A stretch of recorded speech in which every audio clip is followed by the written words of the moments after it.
Olá, bom dia a todos. Me chamo Alex Paiva, sou membro fundador da Associação Seres Viventes Sobral e presidente da União Cearense das Entidades de Proteção Animal no Estado do Ceará, Unicepa, juntamente com a Daniele Cavalcante, que é membro fundadora, que é a coordenadora do Bem-Estar Animal em Maracanaú, com a Stephanie Rodrigues, que é a minha vice-presidente, que é da APA-APA em Fortaleza, da Associação de Proteção Anjos da Proteção Animal. Então a gente mais uma vez pede o apelo a toda a comunidade que nesse momento de crise que nós estamos tendo com o coronavírus, a gente fique dentro dos seus lares, né? Permaneça dentro do lar, no isolamento social. Hoje nós temos a rede social que nos aproxima por meio de videoconferência, nós temos as redes sociais, no caso o WhatsApp, que transmite o acalento de como a gente estivesse dentro do lado dos nossos familiares, principalmente os nossos familiares mais idosos, as nossas crianças, certo? Então é um pedido também que a própria Associação Seres Viventes, bem como a Unicepa, pede a toda a comunidade cearense que fiquem dentro dos seus lares, que obedeçam os protocolos tomados pelos poderes públicos, certo? A causa animal, ela vai muito além de somente proteger o animal não humano. A nossa necessidade de existir como entidade de proteção animal é trazer qualidade de vida e uma saúde única a toda a população, ao meio ambiente e ao animal em si, a fauna, a nossa fauna brasileira, a nossa fauna cearense, a nossa fauna sobralense. E dizer a todos vocês que o bem-estar animal, ele não pode ser negligenciado por nenhuma gestão, nem pode ser negligenciado por órgãos que estão sendo formalizados ao longo do tempo. Nós temos em Sobral a gerência do bem-estar animal, que ela é vinculada dentro da AMA, que é a Agência Municipal do Meio Ambiente, é a primeira do Brasil, né, em termos de vinculação. Nós temos isso com política, isso com a Política Municipal do Bem-Estar e Proteção Animal, certo? Que é a Lei 1671 de 2017. Nós temos também a gerência do bem-estar animal que está se desenvolvendo na cidade de Hidrolândia, pela Lei 978 de 2019, certo? Fomos chamados a fazer uma palestra na cidade de Itapipoca e ficamos muito gratos pelo Instituto do Meio Ambiente nos acolher tão bem e saber que tanto a proteção animal como o próprio Instituto zela e preza pela fauna e pela flora em toda aquela região. Um abraço aqui a todos, ao Rodolfo, um abraço ao prefeito de Itapipoca, certo? Não vou citar nomes, porque a causa animal ela tá para agradecer aos gestores que nos abraçam com ética, com a moralidade, certo? E eu vim aqui para expor para todos os eixos que fazem a política do bem-estar animal. São 5 eixos. Sem esses eixos não existe formalização, não tem como você realmente se adaptar, não tem como você realmente prestar o serviço adequado ao animal não humano, aos seus cuidadores, aos protetores, à sociedade de um modo geral, evitar a proliferação, evitar transtornos, evitar doenças que possam vir adquiridas, sejam de espécie específica entre os animais ou zoonoses. Então a gente está aqui para fazer o bem comum da sociedade, para ser o braço direito das gestões. Ninguém aqui é opositor de nenhum gestor. Ninguém aqui traz consigo a ganância de cargos públicos. Pelo contrário, nós queremos que os cargos públicos ocupados por esses entes do bem-estar animal sejam protetores, pessoas que realmente estejam ali na lida, saiba como funciona e saiba como desenvolver o projeto. Não adianta nós criarmos cargos públicos em todo o Brasil no bem-estar animal e de repente não chegar a canto nenhum, porque ninguém sabe nem desenvolve um excelente trabalho dentro das funcionalidades, porque não existe o cuidar, o estar no dia a dia, o fazer acontecer. Um dos primeiros eixos que a gente fala do bem-estar animal é a adoção. São as atividades desenvolvidas pelas campanhas que visam a reintegração de animais abandonados e em situação de risco. Que animais abandonados e que situação de risco? São aqueles oriundos das ruas, oriundo dos resgates, dos lares temporários, quer seja dos protetores de animais ou dos acolhedores, e de ocorrências crime de maus tratos, para direcioná-los aos lares permanentes, que devam ser supervisionados pelo poder público e pelas entidades de proteção animal. Dentro do eixo de adoção, a gente tem 3 atividades. A gente coloca 3 subitens, que ele é o termo de adoção e guarda responsável, que só poderá ser feito por entidade de proteção animal e pelo poder público, pela gestão pública. O segundo item é o acompanhamento e assistência médico-veterinária do poder público. Para isso, nós temos, ao longo de muitos estudos, criado o Home Doctor Pet. É um incentivo com redução no IPTU até 50%. E como seria isso? Seria um acompanhamento pelos médicos veterinários credenciados dentro do CETAPAS, que é o Centro de Triagem e Acolhimento Provisórios de Animais em Situação de Risco, que, em contrapartida, iriam ficar visitando continuamente esses animais nesses lares de famílias que foram pré-cadastradas, que foram entrevistadas e que adquiriram a consciência e a responsabilidade de adotar animais de rua. Em contrapartida, a gestão pública faz a redução ou a dedução do imposto de renda, aliás, do imposto de renda não, do IPTU, no valor de até 50%. Não é obrigatório ser os 50%, até 50%. Esse percurso ou essa logística se fará por meio do motovete.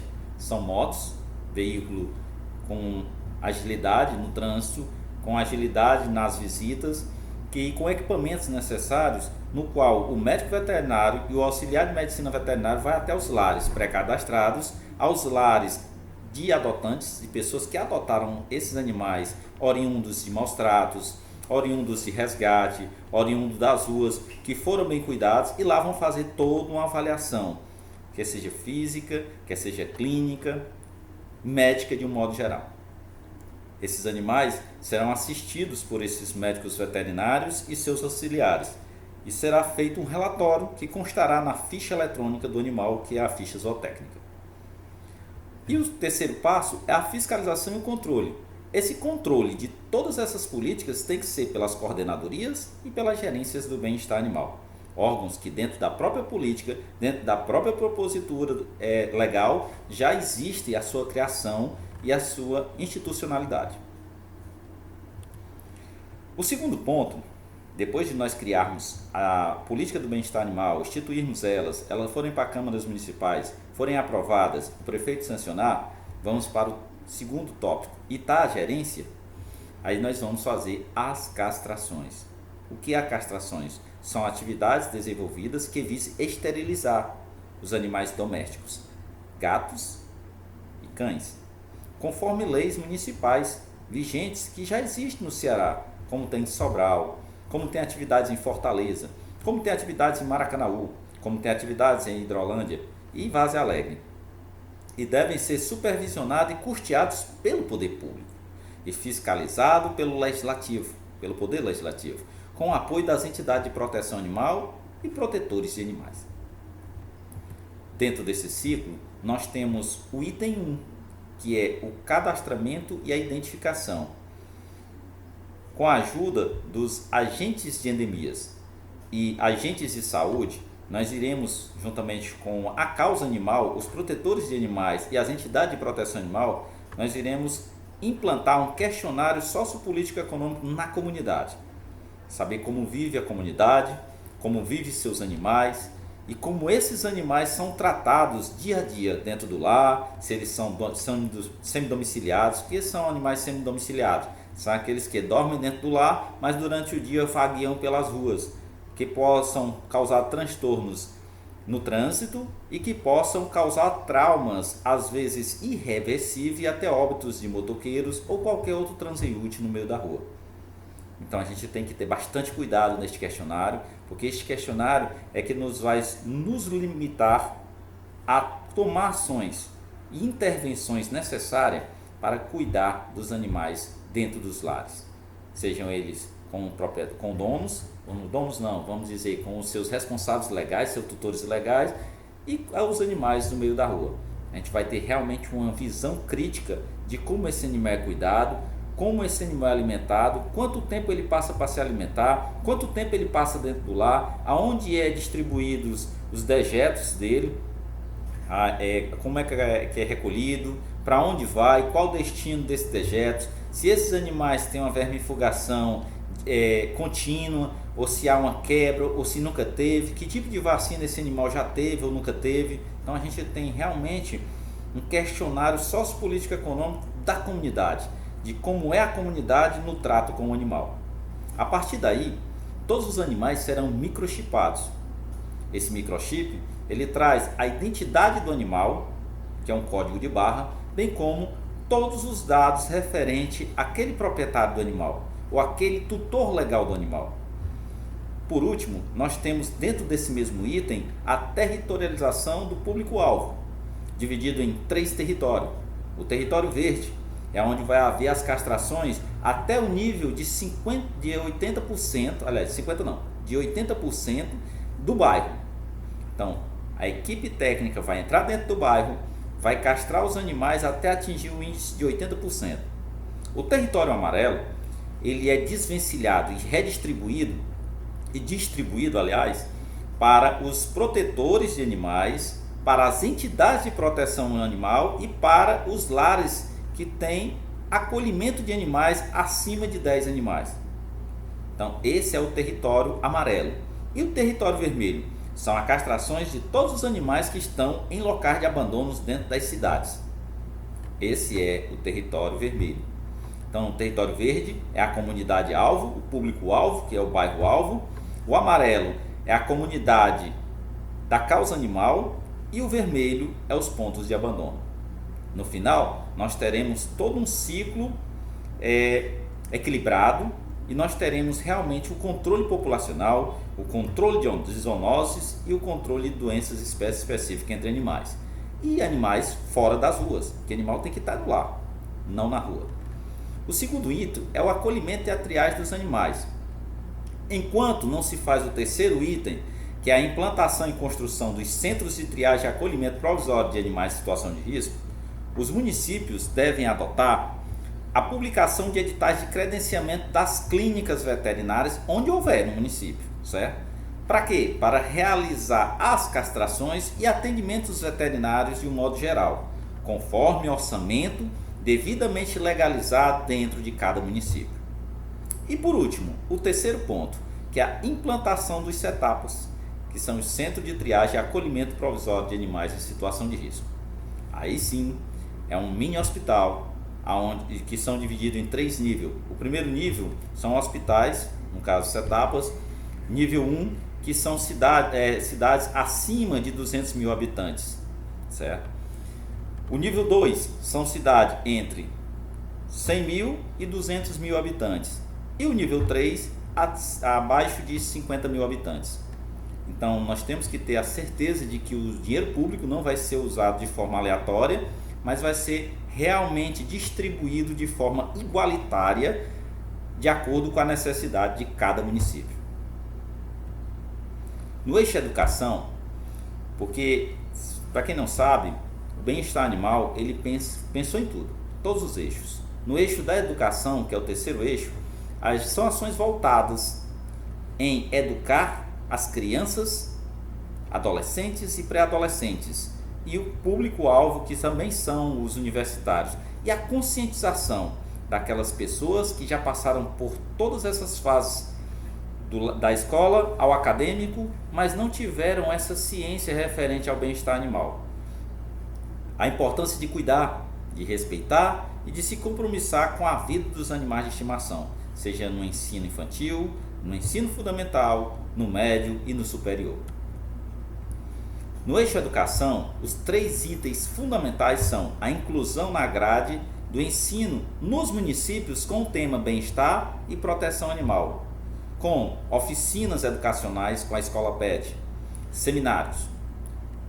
Nós temos também o item 2, que é o programa Minha Escola é o Bicho, que é um ciclo de 12 palestras nas escolas públicas e privadas, que tenha o dimensionamento de mostrar o quanto os animais são essenciais e que a vida deles, ou o desequilíbrio da vida deles, podem causar o que hoje nós temos em todo o mundo, que é uma pandemia.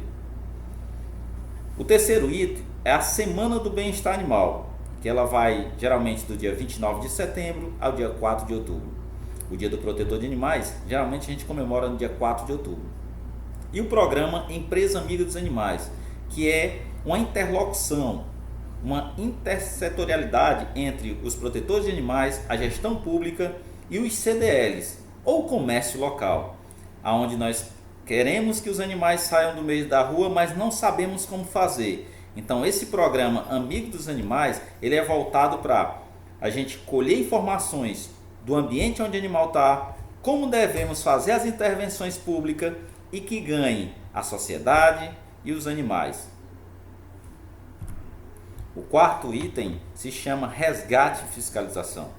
São ações voltadas para evitar os maus tratos, o tráfico de animais silvestres e o combate às condutas irregulares dentro da comunidade. Esse eixo ele é feito pela fiscalização, que é a criação da guarda ambiental e da patrulha animal. São fiscalizações feitas continuamente nos pet shops, nos eventos como vaquejadas ou exposições de animais de produção e animais domésticos. Terá blitz educativas e repressivas. Nós teremos campanhas como o Dezembro Verde, que em todo o Brasil e muitas cidades brasileiras já se tornou lei, também é de nossa autoria, também é de nossa autoria e de vários outros protetores juntos que se reunimos e criamos o Dezembro Verde.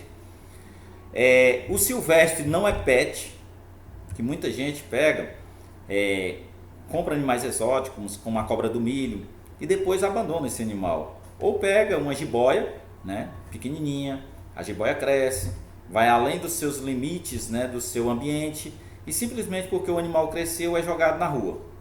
Então esse silvestre não é pet é uma forma da gente combater essa forma de criação desnecessária que existe em nosso país. Lugar de animal silvestre é na floresta, não é dentro dos lares. E o terceiro, que são a campanha de combate aos maus tratos e ao tráfico de animais silvestres. Temos que combater duramente os maus tratos. Já foi feita uma pesquisa científica pelo FBI nos Estados Unidos e detectou-se que a maioria dos serial killers que ali estão nos presídios federais e dos condados foram pessoas que começaram a matar, a assassinar pelo prazer de matar os animais. E a partir de então, focaram-se na sua frieza e na sua destreza em matar os seres humanos e se tornaram serial killers. Então a gente tem que evitar que nossas crianças, que nossos pessoas, jovens, pessoas maduras, passem por esse processo e ser no futuro uma pessoa desvirtuosa e uma pessoa à margem da sociedade. Então temos que combater o maus tratos aos animais. Animais não podem ficar sem beber e sem comer por mais de 6 horas. Animais não podem ficar confinados sem poder ter uma destinação adequada. Animais não podem estar em ambientes sujos, como por exemplo na própria fezes, por muitos dias, porque a matéria orgânica desse material vai atrair o flebotomídeo, que é o mosquito do calazar, como é conhecido, que não é calazar, é a leishmaniose, e isso vai afetar o seu animal e você vai perder o seu bichinho, vai perder o seu ente querido, vai perder o seu pet. Então vamos ter cuidado com os maus tratos com os animais. Se você tem condições de estar com o animal, tenha condições de mantê-lo. Animal não é objeto, ele come, ele sente dor, ele sente frio, ele sente medo, ele percebe o medo. Então não o utilize como um objeto, e sim como uma vida, como um ser vivente. O quinto eixo, ele é feito da assistência aos protetores de animais. São ações voltadas para cuidados médicos, estruturais, psicossociais e acompanhamento da saúde física e mental dos protetores, que poderão sofrer no futuro da síndrome de Diógenes, além de inúmeras doenças que sejam virais, bacterianas ou fúngicas. Esse eixo ele é compreendido do item 1, que é a assistência técnica em plataforma educacional para os protetores e diretores e membros das entidades de proteção animal. Nós temos o programa Patamiga. O que é isso? É um sistema educacional para treinar por meio de cursos de auxiliar de medicina veterinária, devidamente registrado no Conselho Federal de Medicina Veterinária, no qual todos esses protetores passarão por um curso técnico profissionalizante de nível superior.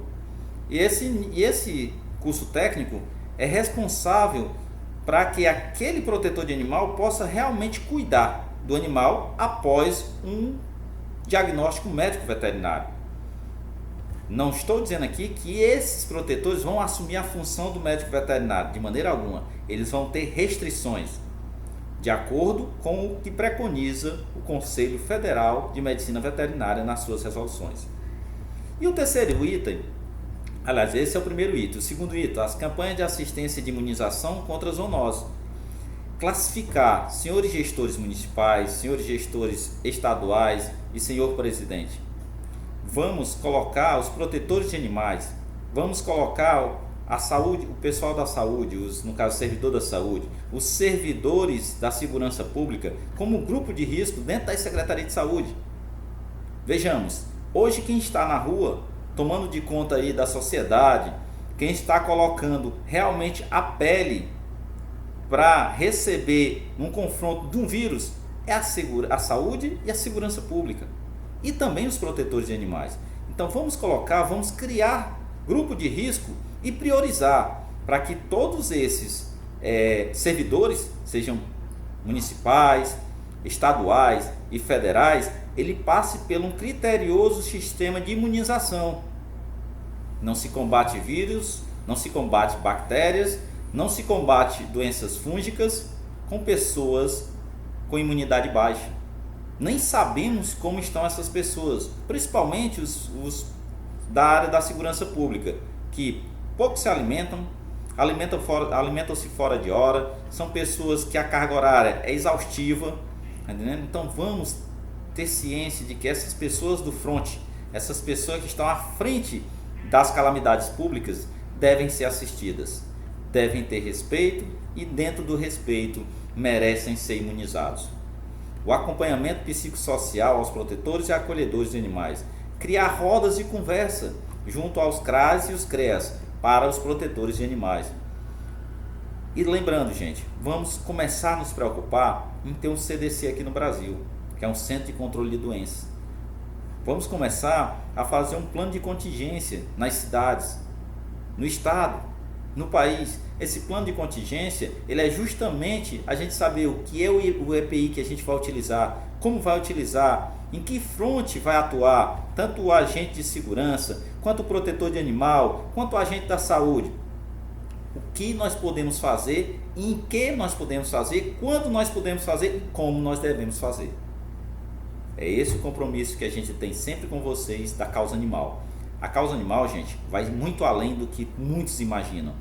Quem é protetor de animal pensa no animal não humano, no homem e no meio ambiente. Um abraço a todos e fica a dica aí do que é realmente a proteção animal e o que a gente briga, o que a gente cuida, o que a gente tem de necessário a fazer. Políticas públicas de bem-estar animal com ética, com compromisso e com qualidade de vida e por uma saúde única. Obrigado a todos.